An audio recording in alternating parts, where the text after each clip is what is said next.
porque siempre fui feliz. Dios entre líneas. Tronco en que nací. Un programa dirigido por Paloma Fanconi. Sabia que encontré y los brotes que nacieron portadores de... Buenas tardes, queridos oyentes de Radio María. Últimamente venimos desarrollando un poco más por extenso los escritores, poetas especialmente, que incluyó Ernestina de Champurcín en su antología Dios en la poesía actual. Y en el prólogo a esta obra leemos las siguientes palabras tras reproducir fragmentos de algunos de sus poemas. Estos pocos poemas dan una idea muy somera de León Felipe en lo que respecta a su inquietud espiritual y religiosa.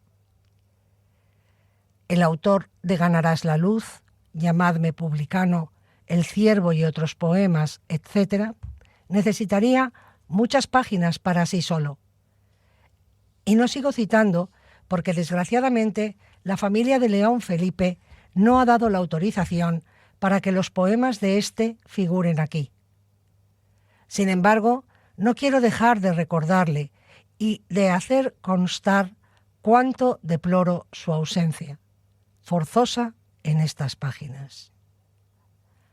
A este poeta, dolorosamente ausente en la antología que estamos desarrollando, vamos nosotros a dedicar esta tarde el programa Dios entre líneas. Extraemos sus datos biográficos, como solemos hacer, de la página de la Academia de la Historia, en esta ocasión realizada por José Paulino. Nació León Felipe en Tábara, Zamora, en abril de 1884. Estudió el bachillerato en el Instituto de Santander, donde su padre ejercía de notario, en el Colegio de los Padres Escolapios de Villacarriedo y de nuevo en el instituto, desde 1898. En 1900 comenzó sus estudios universitarios. Eligió entonces, tal vez por la sugestión de su padre, la carrera de farmacia.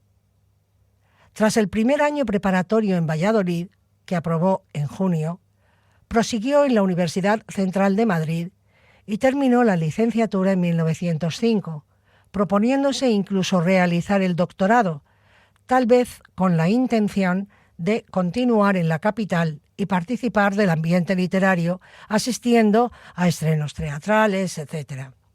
Su estancia se alargó así hasta finales del año 1907. Comienza entonces una nueva etapa santanderina en la que ostenta la titularidad de una farmacia. La situación económica familiar no había sido muy halagüeña y empeoró con la muerte de su padre en marzo de 1908. Toda la responsabilidad familiar cayó entonces en el joven Felipe Camino, quien, por otra parte, no mostraba gran apego a su negocio, atraído tal vez por la práctica de otras aficiones como el teatro, las tertulias literarias, etc. A comienzos del año 12, abandona Santander después de haber enajenado la farmacia que legalmente ya no le pertenecía. Y así se cursa una denuncia contra él, que no puede, sin embargo, ejecutarse al no saberse su paradero. Las noticias de los amigos posteriores, Guillermo de la Torre, por ejemplo, o sus propias manifestaciones, lo sitúan en Barcelona y en Valencia como actor de varias compañías teatrales. Reconocido y detenido en Madrid, es juzgado en Santander y condenado a prisión en abril de 1915 por un plazo algo mayor de 1 año y 8 meses, pena que cumple en la cárcel de Santa María Egipciaca.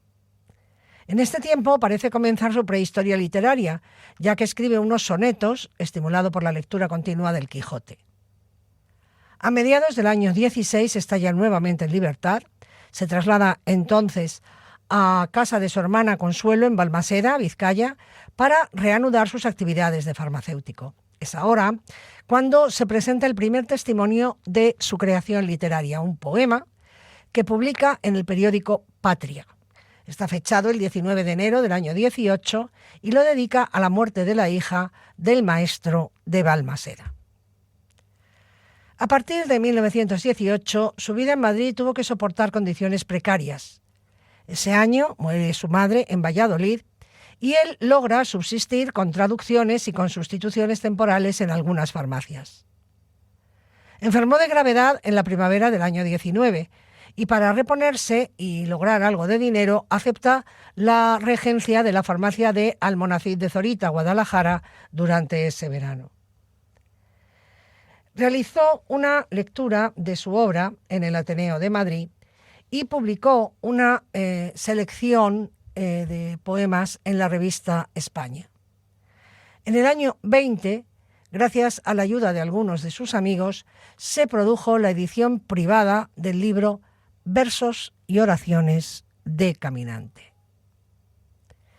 Después de este primer éxito, León Felipe, por causas que no se conocen bien, decidió solicitar una plaza en la colonia española de Guinea Ecuatorial, aportando su título de farmacéutico, y fue nombrado administrador de hospitales en esos territorios en julio de 1920.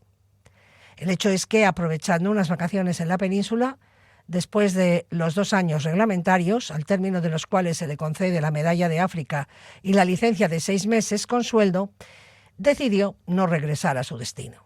Embarca entonces como emigrante hacia México, porque en ese país residían 2 de sus hermanas y él podía establecer relaciones gracias a una carta de recomendación que Alfonso Reyes dirigió a Pedro Enríquez Ureña y a través de este al ministro o secretario de Instrucción Pública, José Vasconcelos.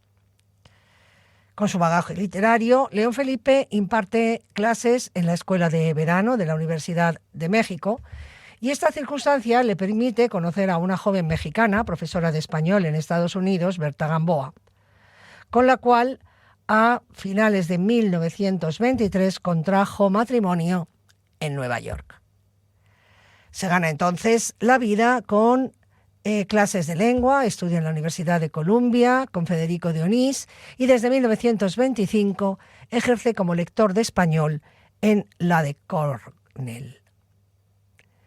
La tranquilidad de la vida del campus universitario y sus estudios y tareas docentes le estimularon de nuevo para emprender la creación poética.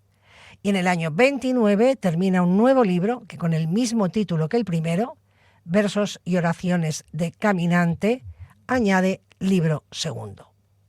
Lo publica la editorial del Instituto de las Españas en Estados Unidos. Las referencias literarias se hacen patentes y una nueva perspectiva más crítica y reflexiva, por encima de la emocional, es la dominante. Destacan ahora, en este libro segundo, las lecturas de Walt Whitman y Nietzsche, entre otras, como la del arcipreste de Hita. Ese mismo año coincidió en Nueva York con Federico García Lorca, de cuya obra Romancero gitano publicó una reseña en la Revista de Estudios Hispánicos.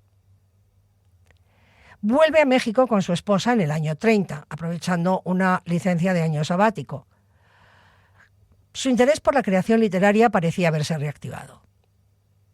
Viaja a España por sus vacaciones y en este viaje coincide con este viaje que hace a España coincide con el comienzo de la Segunda República, pero la vida de León Felipe estaba ya orientada hacia México y allí regresa para no volver a Madrid hasta el año 1934, realizando diversas traducciones en la capital de España hasta comienzos de 1936. La presencia literaria de nuestro escritor queda atestiguada por la inclusión de sus poesías en la segunda antología de Gerardo Diego, es poesía española, ¿no? Antología Contemporáneos de 1934, y por la antología personal que, como homenaje, le ofrecieron sus amigos en 1935. Sale entonces hacia Panamá, esta vez como profesor de la Universidad de Panamá, y más tarde agregado cultural de la Embajada Española. Durante los años de la guerra reside en Madrid, en el edificio de la Alianza de Intelectuales, y en Valencia, en la Casa de la Cultura, de la calle de la Paz. Participa también en mítines alguno con Antonio Machado, y forma parte del consejo de la revista Hora de España, en la que también publica algunos escritos. Su obra más significativa entonces es La Insignia, discurso poemático comenzado a raíz de la caída de Málaga en poder del ejército de Franco en febrero de 1937. Regresó el poeta con su esposa a Barcelona y de allí partió hacia París, ya a finales de 1937. En la capital francesa se encuentra, claro, con otros escritores que serían amigos y compañeros suyos, ¿no? Pues como Maxaub, Larrea o Bergamín.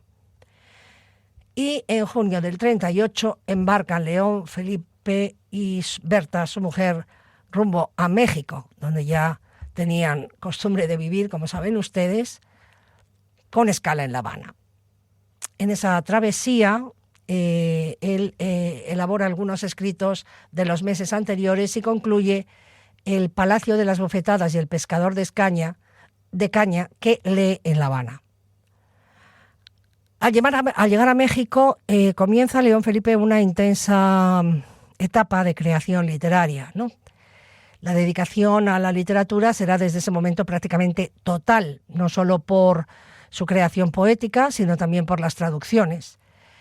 Pero la obra propia más importante y resumen de todo este periodo es la titulada Ganarás la luz, que aparece en 1943.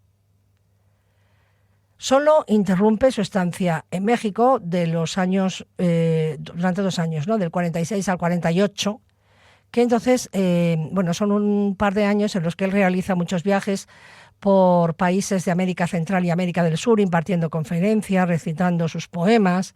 Y estos viajes le dieron ocasión de publicar su antología El viento y yo, en Caracas, en 1946, y la selección más conocida, Antología Rota, que se publica en Buenos Aires en el año 47. Al regreso, su vida discurre ya de manera más sosegada, ¿no? Vuelve con su afición por el teatro a las obras de Shakespeare, que traduce de manera muy personal, y reelabora con respeto, pero con suma libertad.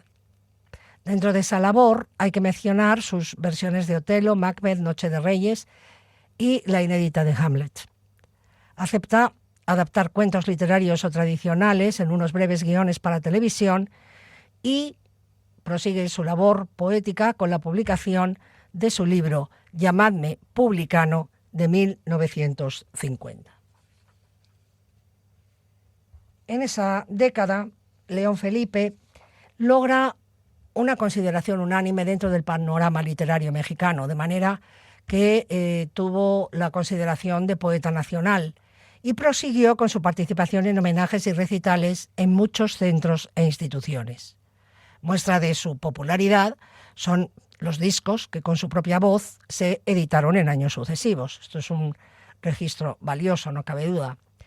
De esa época también hay que destacar algunos extensos poemas ocasionales y sobre todo su importante libro El Ciervo, que aparece en el año 58, que es la expresión de un profundo pesimismo existencial. Parte del tiempo de su escritura coincide con la enfermedad y la muerte de su esposa Berta en el año 57, hecho que llevó al poeta a una profundísima crisis depresiva, melancolía senil, según los médicos, ¿no? A comienzos de los años 60 estuvo hospitalizado en el Sanatorio Español de la capital mexicana. Desde 4 poemas con epígrafe y colofón del 58 no había vuelto a escribir, aunque en el año 63 Losada publica en Buenos Aires un volumen que titula Obras completas.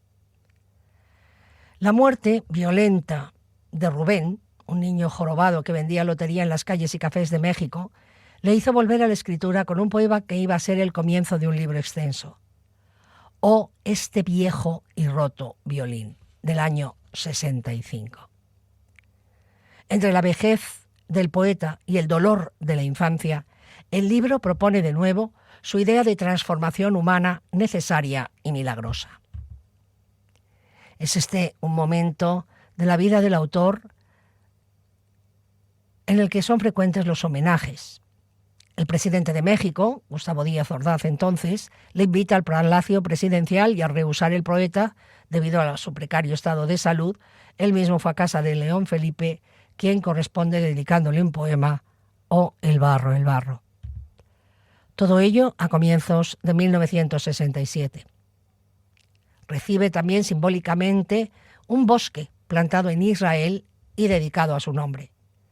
Entre tanto, siguió escribiendo, ¿no? El libro Rocinante, editado en el 69, y algunos poemas más. Muere en el Sanatorio Español en la noche del 18 de septiembre de 1968. La prensa española se hizo eco de su muerte y desde luego todos los periódicos mexicanos dedicaron amplios reportajes a su figura e insertaron necrológicas y artículos conmemorativos.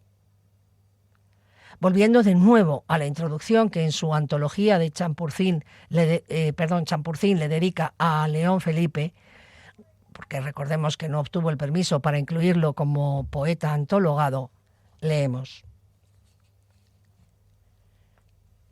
Y aquí voy a permitirme un paréntesis para hablar de León Felipe.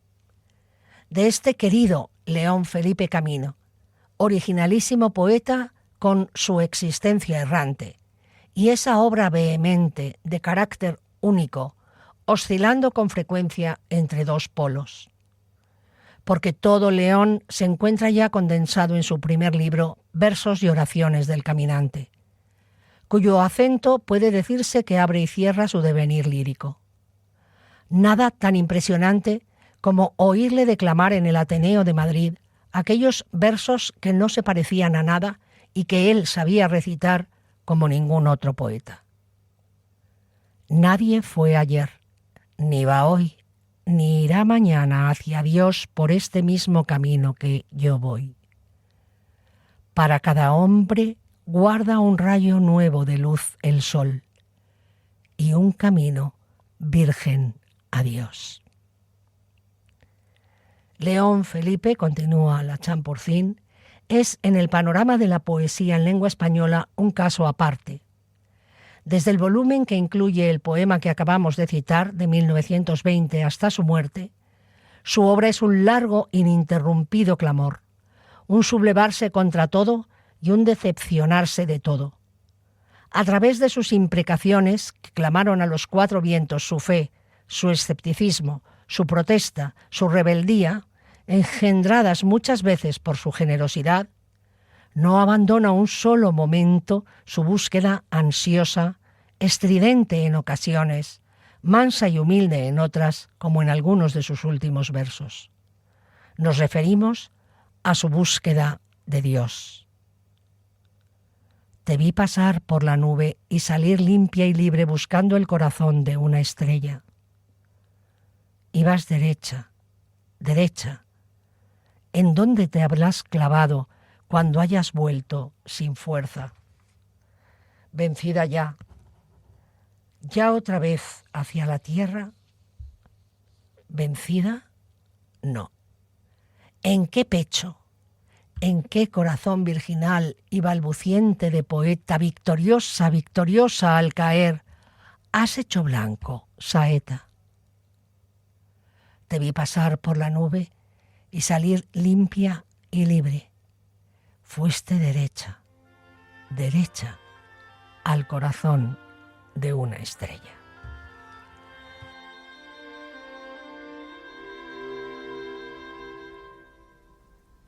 Como busca la cierva corrientes de agua, así mi alma te busca a ti, Dios mío. Como busca la cierva corrientes de agua, así mi alma te busca a ti, Dios mío.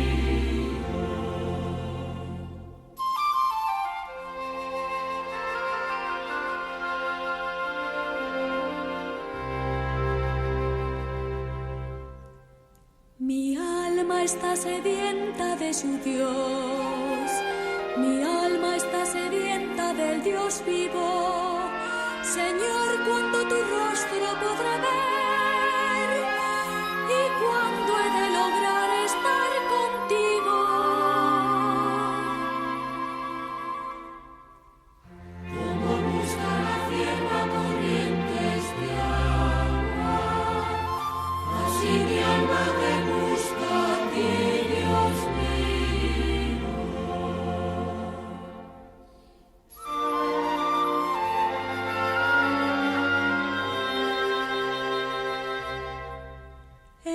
los días y noches de mi vida, mi alimento es el pan de la tristeza.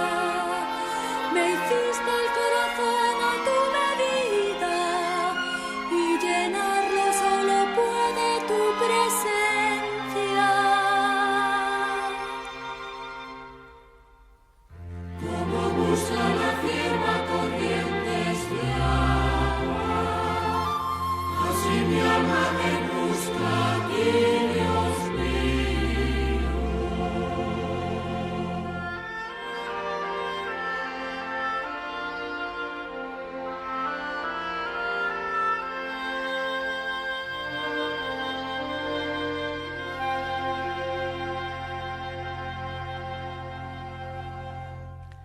Están ustedes sintonizando Radio María, el programa Dios entre líneas que hoy estamos dedicando a la poesía religiosa de León Felipe. Les habla Paloma Fanconi. José Ángel Ascunce Arrieta, notable estudioso de León Felipe, señala lo siguiente. Una de las notas más características de la poesía de León Felipe es su proyección religiosa. Todos los críticos que han estudiado la obra del poeta zamorano defienden el talante religioso y bíblico de sus escritos. ¿Qué se puede decir que no esté ya dicho sobre este punto central de la poesía del poeta castellano? En esta ocasión me aventuro a profundizar en esta misma temática, consciente de la dificultad de aportar ideas nuevas o enfoques novedosos.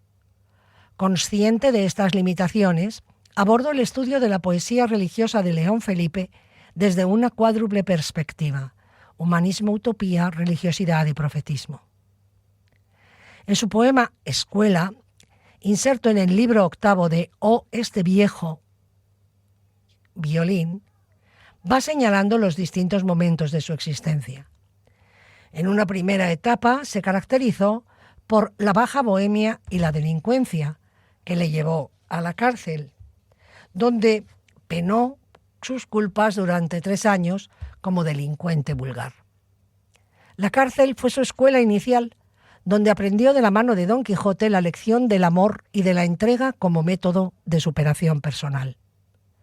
El mito cervantino le acompañará a lo largo de toda su existencia como uno de los modelos ejemplares, base para él y para el hombre.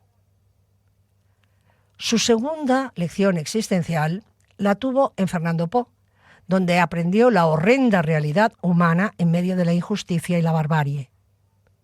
En tierras africanas experimentó el absurdo de la vida y de la realidad. La tercera lección la asimiló en tierras americanas, donde conoció la obra de Walt Whitman, de quien aprendió los ideales de democracia y confraternidad como vía de salvación. La influencia del bardo americano hizo que su poesía evolucionara de la poética del yo a la poética del nosotros. El salto del yo al nosotros fue fundamental en la evolución de la poesía de León Felipe. Entre México y Estados Unidos experimentó otra gran influencia determinante en su poesía. De la mano de Berta Gamboa, su esposa, accede a una visión religiosa de un cristianismo muy diferente al que había aprendido en sus años de estudiante. Con Berta asimiló la doctrina de un cristianismo más liberal. Su lectura de la Biblia se llenó de nuevos significados, en los que tomó conciencia de que el hombre con su libertad se convertía en centro y artífice de la creación divina. Según esta nueva perspectiva, la suerte del hombre no se hallaba en las manos de Dios, sino en él mismo, en su acción, acelerando y retardando la acción primera de la creación divina. El hombre con su libertad problemática se convertía en un agente único de su historia. La última gran lección en su vida la recibió durante la Guerra Civil Española, donde aprendió hasta qué punto puede llegar la sinrazón del ser humano. El hombre, para León Felipe, es el ser en el tiempo y en la historia, pero es también proyecto de futuro, incluso más allá del tiempo y de la historia. En el dilema entre lo que es existencia, lo que puede ser proyecto y lo que será destino, se asientan sus infinitas esperanzas y sus grandes incógnitas. Consciente el poeta de estas contradicciones de base, crea una poesía interrogativa, dramática, que cuestiona permanentemente la realidad y el sentido del ser humano. El hecho humano se puede tratar como realidad individual o como realidad colectiva. En la poesía de León Felipe hay un arranque lírico marcadamente individualista. El yo como personaje poético se convierte en centro y significado de toda la cosmovisión poética, desde donde surge la pregunta, interrogación permanente en la obra de nuestro autor de hoy. ¿Quién soy yo? Esta interrogación de base trágica aparece ya planteada en sus primeros poemas en versos y oraciones de caminante. Es en esta primera etapa una pregunta sin solución, porque no encuentra una respuesta válida. El yo es, pero no sabe quién es. Quiere, pero no sabe lo que quiere. Camina, pero no sabe a dónde va. Así reza el poema 14, por ejemplo. Yo no sé cómo soy y no sé lo que quiero y no sé a dónde voy, cambiando, inquieto, siempre de sendero. Algo espero, sí, pero no sé tampoco lo que espero. El poeta hombre es soledad y silencio. En distintos poemas se siente un ser perdido en un camino sin destino, sin meta final. Los símbolos del camino y del romero se imponen, ¿no?, en este primer libro. Se representa la historia dramática de la soledad del hombre en medio de la incertidumbre y de la congoja. Así, por ejemplo, leemos: que solo estoy, Señor, que solo y que rendido de andar a la aventura buscando mi destino. En todos los mesones he dormido, en mesones de amor y en mesones malditos, sin encontrar jamás mi albergue decisivo. Y ahora estoy aquí solo, rendido de andar a la aventura por todos los caminos.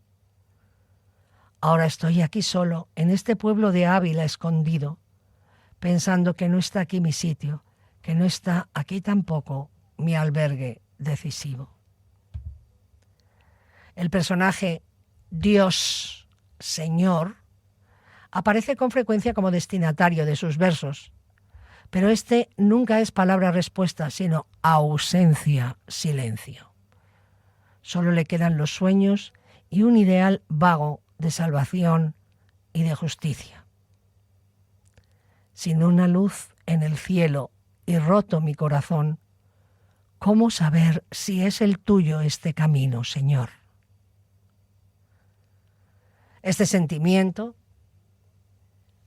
de incertidumbre y de perdición desaparece en el libro segundo de Versos y oraciones de caminante, del año 1930, 10 años posterior, pues al primero, ¿no?, que era del año 20. Y este está dedicado a Berta Gamboa. En sus primeros poemas se afirma la alegoría del trajo nuevo, de su nueva poesía, ¿no?, en la que lo fundamental es el camino en compañía de los otros, con una meta a tiempo y válida para todos. Ya vemos aquí un cambio, ¿eh? Recuerden que en el primero, cuando se dirigía a Dios, señalaba mucho la soledad y también el que no sabía nada, es decir, está hablando un poco del famoso silencio de Dios, ¿eh? Esa identificación de muchos poetas con las palabras de Jesucristo, del Dios mío, ¿por qué me has abandonado? ¿No? ¿Por qué no me hablas? ¿Por qué no me acompañas en este trance? Bien, pues vamos entonces ahora a los de 1930 que les había anunciado que iba a recitar, donde, repito, que va en compañía de los otros con una meta a tiempo y válida para todos. Voy con las riendas tensas y refrenando el vuelo, porque no es lo que importa llegar solo ni pronto, sino llegar con todos y a tiempo. Es un nuevo ideario, pues. Un ideario que cuestiona los pronunciamientos de su poesía anterior, porque ya no plantea una solución concreta a un problema individual, sino que ese yo, inserto en un todos nosotros, tiene que resolver el problema colectivo del hombre. El yo, junto con los otros, base del nosotros, ¿no?, sigue teniendo como misión en la vida el camino, el trabajo, la lucha. Pero, a diferencia de la primera obra, esta tarea no es solitaria ni individual, sino solidaria y colectiva. El yo ya no se entiende sin el otro, se impone la poética del nosotros. Y nace en el poeta la fe y la esperanza en la nueva doctrina del hombre. A partir, pues, de este segundo libro de versos y oraciones de Caminante, como consecuencia de su estancia en América y gracias a la influencia de la poesía de Walt Whitman, León Felipe presenta un ideario nuevo que será el definitivo en todo su largo camino de vida y de poesía. La poesía de León Felipe proclama el protagonismo indiscutible del personaje nosotros. Pero es un nosotros que increpa a Dios ante su silencio y abandono. Sabemos que no hay tierra ni estrella prometidas. Lo sabemos, Señor, lo sabemos y seguimos contigo trabajando. Si los sueños, el trabajo y la esperanza son tarea de todos, y si su posible realización solo se dará a través de un esfuerzo conjunto y solidario, la solución al problema y al destino del ser humano solo se puede encontrar en el hombre como colectividad, como humanidad. De esta manera, el camino tarea y la solidaridad establecen las bases del sentido de la existencia y marca el itinerario a seguir para alcanzar la meta final, el albergue definitivo. Y continúa Azcunce-Arrieta, hay una idea base definitoria de esta poesía sustentada en dos principios: el trabajo en la solidaridad, presente histórico, y un camino hacia la luz, futuro suprahistórico. Están planteados, pues, los fundamentos del nuevo traje poético que el poeta debe proclamar a los cuatro vientos y a todos los hombres. Sistema, poeta, sistema. Empieza por contar las piedras, luego contarás estrellas. La responsabilidad del hombre y del poeta debe iniciarse con lo material concreto, terreno. Ese es el valor simbólico en estos versos de la palabra piedras, para culminar en la proclamación de lo divino, celeste, trascendente, valor simbólico de estrellas. Y este es el sistema que proclama el poeta como un camino para el hombre en la vida y en el mundo. Responsabilidad solidaria en el presente y trascendencia luminosa en el futuro. Esta doble dirección que caracteriza el ser y el estar del hombre en la escena de la historia se concreta en el doble mitema de horizontalidad y verticalidad, cuyo símbolo más representativo es la cruz. Con los brazos en abrazo hacia la tierra, el ástil disparándose a los cielos. De la misma manera que la cruz, que connota idea de entrega y de dolor, abarca con sus brazos la verticalidad del cielo y la horizontalidad de la tierra, así también el hombre debe luchar para conseguir los cielos, sin olvidarse de que su lucha y entrega se debe realizar en la tierra. Y así podemos entender bien el famoso poema, quizá el más famoso poema religioso de León Felipe. Hazme una cruz sencilla, carpintero, sin añadidos, sin ornamentos. Que se vean desnudos los maderos, desnudos y decididamente rectos.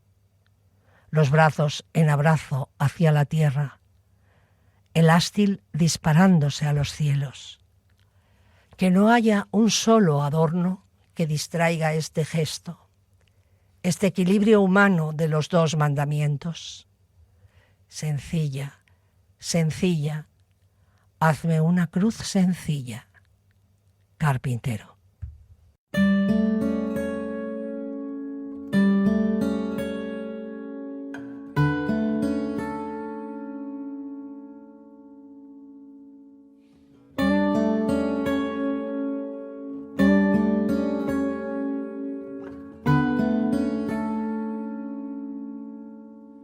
Hazme una cruz sencilla, carpintero, sin añadidos ni ornamentos, que se vean desnudos los maderos, desnudos, y decididamente rectos los brazos en abrazo hacia la tierra, y el ástil disparándose a los cielos, a los cielos, que no haya un solo adorno que distraiga este gesto, este equilibrio humano de los dos mandamientos. Sencilla, sencilla, hazme una cruz sencilla, carpintero.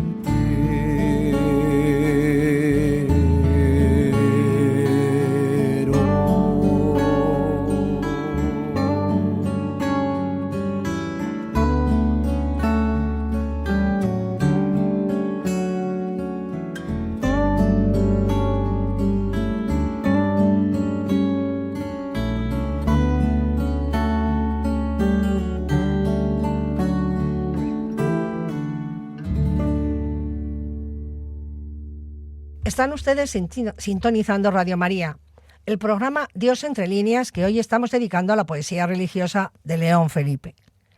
Les habla Paloma Fanconi. Azcunzarrieta, en su estudio Religiosidad y Profetismo en la poesía de León Felipe, continúa señalando que se reitera con otras palabras y con otros símbolos la lección doctrinal del camino que debe arrancar en las piedras para alcanzar un futuro en las estrellas. Piedras, tierra y estrellas, cielo, son los puntos extremos del devenir humano. Pero entre el mundo terrestre presente y el mundo divino, futuro, el hombre debe recorrer un largo y doloroso camino de superación y perfeccionamiento. La visión que ofrece el poeta del presente histórico es a todas luces negativa. El mundo y el hombre se rigen por el egoísmo y la insolidaridad. Por eso, la representación más fiel del hombre en estos momentos de desvarío y perdición es la figura deforme del niño de Vallecas, el cuadro de Velázquez. La pintura representa con plena fidelidad la realidad humana. La figura rota y deforme del niño es un símbolo reiterativo en la poesía de León Felipe que le sirve para expresar el estado de deformación del mundo y del hombre en el tiempo de actualidad. Ante la contemplación de este cuadro tan monstruoso, el poeta toma conciencia de la verdadera situación humana. Nadie puede despreocuparse ni desinteresarse de esta realidad mientras sigan presentes la deformidad y la fealdad reinante. Mientras esta cabeza rota del niño de Vallecas exista, de aquí no se va nadie, ni el místico ni el suicida. Frente a la oscuridad cerrada y frente a la malformación dominantes en el ahora histórico, el poeta ofrece un mundo totalmente diferente para designar el futuro suprahistórico. Todos los expresados simbólicos de luz, sol, cielo, nos remiten de forma reiterativa a la idea de divinidad. El Dios Señor es representación de la luz y todo el espacio de la divinidad se cubre de luminosidad. León Felipe, a través de una simbología de fuerte calado bíblico, nos expone un mundo futuro de orden y de verdad, regido por las leyes de la justicia y del amor. Si el hombre quiere alcanzar esa meta de bienaventuranza y de plenitud, tiene que superar su presente y conquistar ese futuro de luz y de felicidad. La vida del ser humano es, por tanto, un camino de superación desde su presente histórico a un futuro suprahistórico relacionado con el mundo de la divinidad. Se defiende un itinerario que nos conduce a un mundo de perfección y de felicidad. Y eso es lo que pensamos los cristianos. ¿Cómo es y qué pasos hay que dar para el logro de esa meta, para la conclusión del camino? ¿Qué hay que hacer? Y León Felipe en sus versos señala con toda claridad el recorrido del hombre en su camino por la vida. Y cogiendo símbolos quijotescos, bueno, él habla de bacia, yelmo, halo, en este orden, Sancho, ¿no? Bacia, que es un instrumento de trabajo propio de los barberos, metonímicamente viene a significar trabajo. Yelmo, la pieza de la armadura de los caballeros, viene a significar metonímicamente lucha. Y halo, que es la corona luminosa que rodea la cabeza de los bienaventurados y de los santos.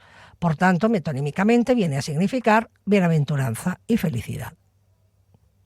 Por tanto, trabajo, lucha, gloria, este es el orden, Sancho.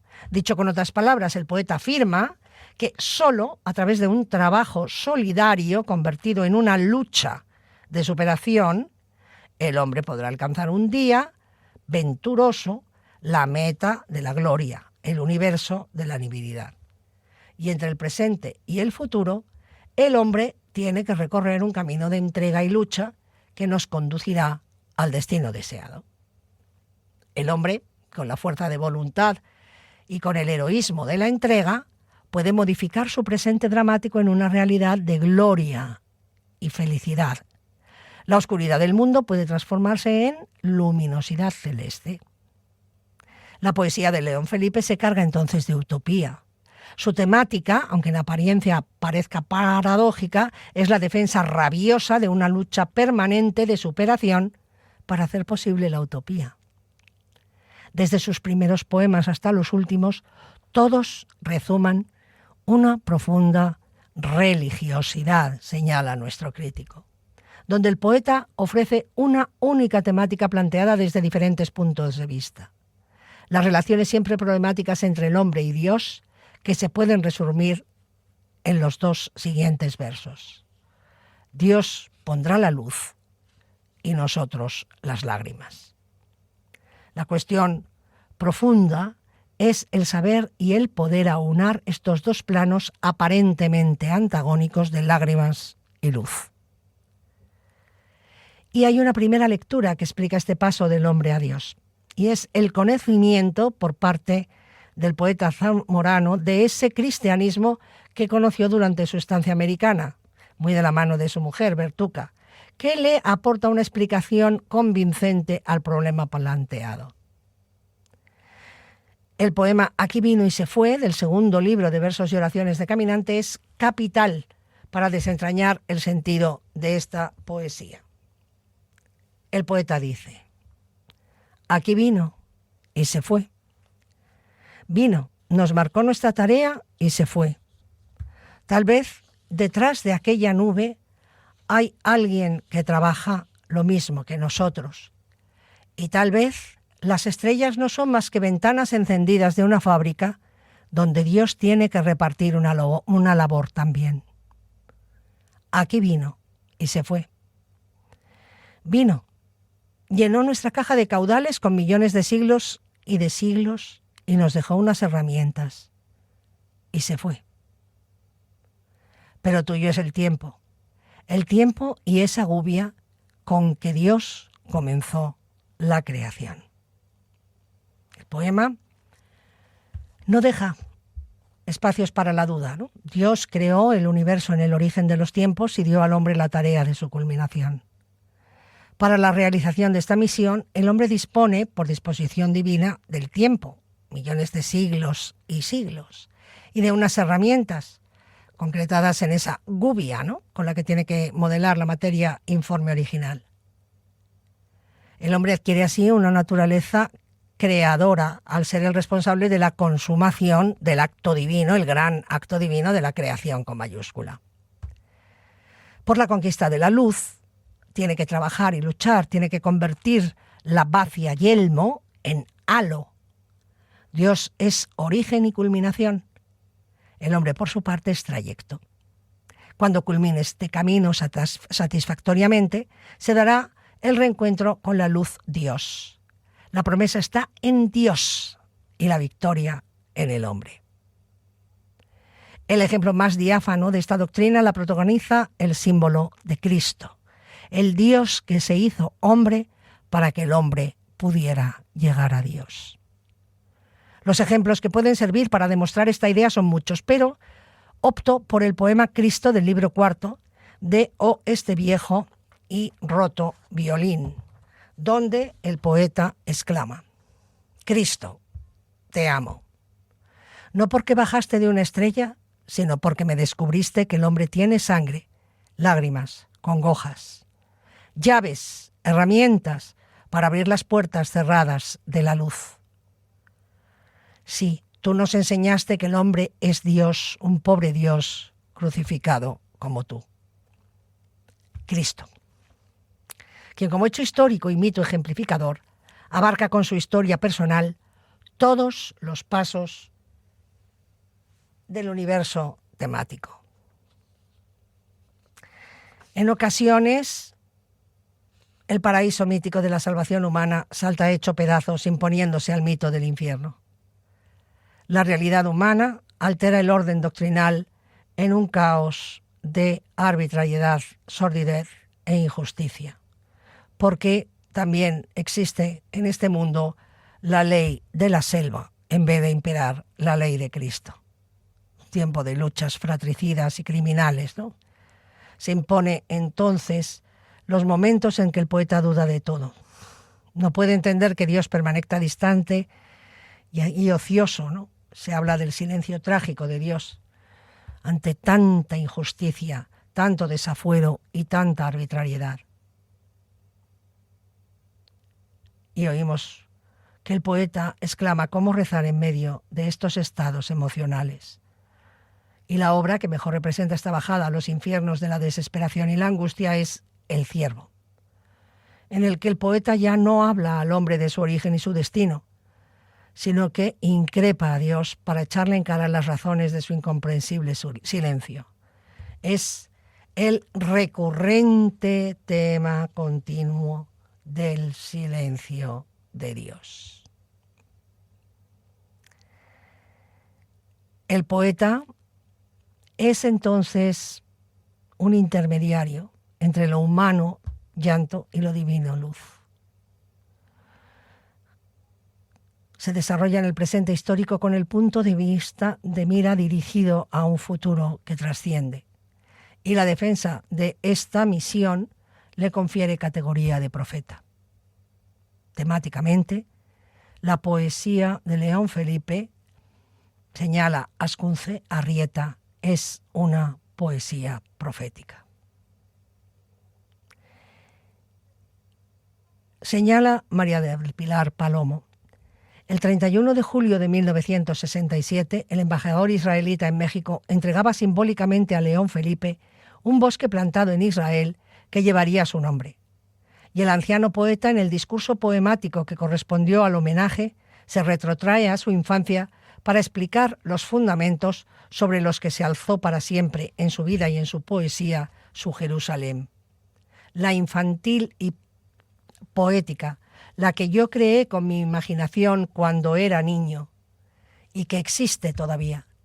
Esa Jerusalén de su niñez, en donde el Antiguo Testamento se llamaba historia sagrada y que encendió mediante litografías y estampas de colores o a través de la palabra de la madre o del maestro la imaginación primera de su mente infantil.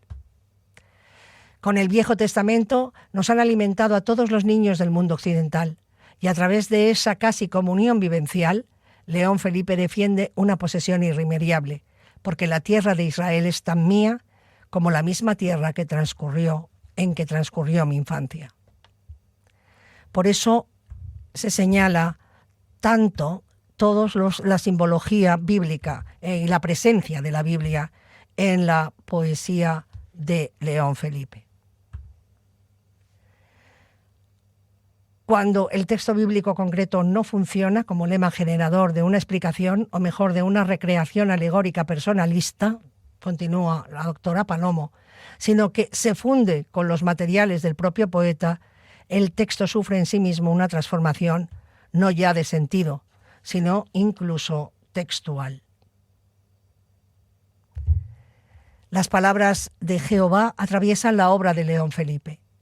Busca el rostro de Dios simbolizado en la luz, partiendo del libro de Job.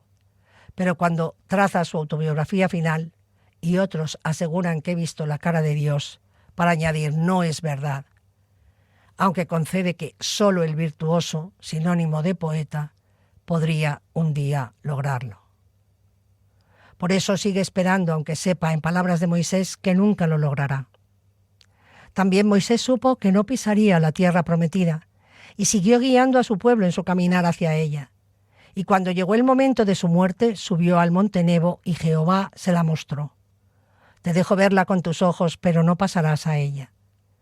Y fue enterrado lejos de Jerusalén. Era lógico que Moisés no apareciera más que episódicamente en los textos de León Felipe.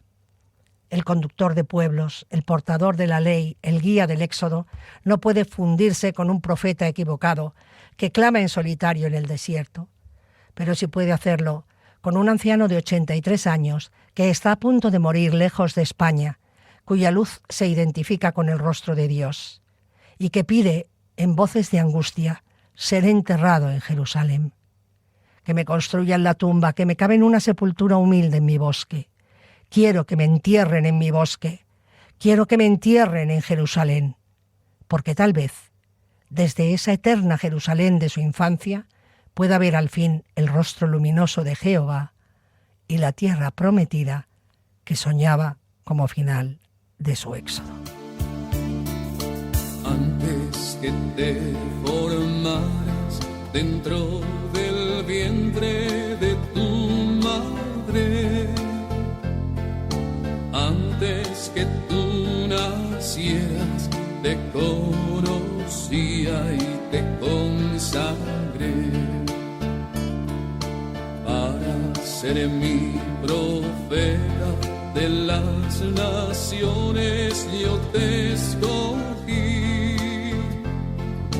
irás donde te envíe y lo que te mande proclamarás. Tengo que gritar, tengo que arriesgar, ay de mí si no lo hago. ¿Cómo escapar de ti? ¿Cómo no hablar si tu voz me quema dentro? Tengo que andar, tengo que luchar, ay de mí si no lo hago.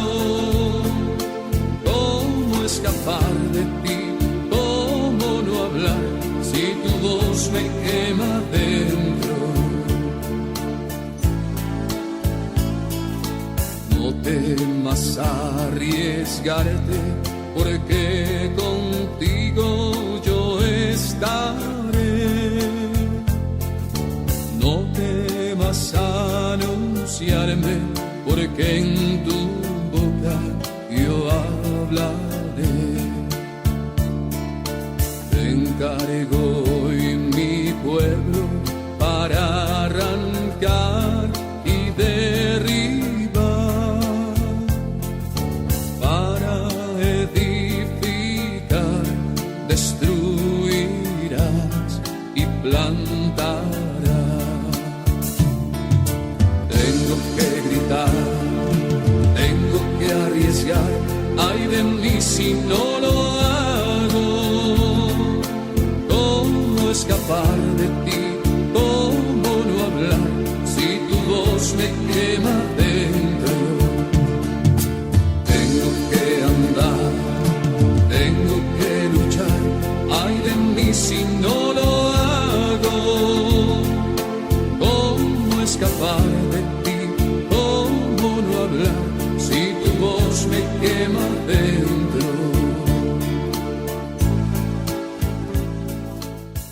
Hasta aquí, señores, nuestro programa de hoy.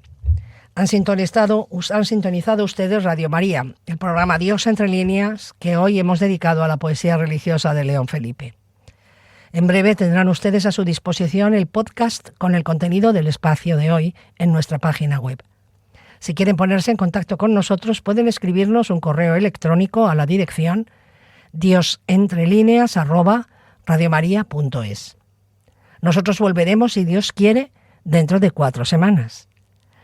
Se despide de ustedes Paloma Fanconi. Señor, te daré las gracias por mi vivir, por la tierra y mis amigos, porque siempre fui feliz. Dios entre líneas. Tronco en que nací, Un programa dirigido por Paloma Fanconi. sabía que encontré, y los brotes que nacieron